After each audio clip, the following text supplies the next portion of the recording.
হয়ে তো যাওয়া উচিত। এই যে দেখতে পাচ্ছি আমরা সেই বিখ্যাত রাস্তাতে আছি এখন, জলের মধ্যে দিয়ে সাইকেল চালিয়ে যাচ্ছি। আমাদের ভেলাডাঙ্গা রাস্তা, আমার যেহেতু অভ্যাস হয়ে গেছে চালিয়ে চালিয়ে, ওই জন্য আমি ভিডিওটা করতে পারছি এখানে। আপনারা এখন কিছু বাড়িতে করতে হবে না, তো ফোনটা অবশ্যই হারিয়ে যাবে আপনাদের। দেখতেই পাচ্ছেন এইখানে এসে যতই যা খুশি হয়ে যাক, 1-2 ঘন্টা 3-4 ঘন্টার আগে জল নামবেই না। যথেষ্ট জল আছে এদিকে, 1 হাঁটু তো ডুবেই গেছে আমার। এদিকে দাঁড়া একটু, 1 হাঁটু আছে।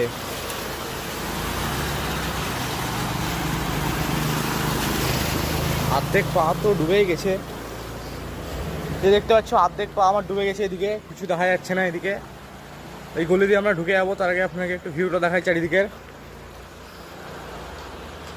পুরো জলে থই থই করছে একদম, বর্ষাকালে পুরো একদম দীঘার মতো হয়ে গেছে।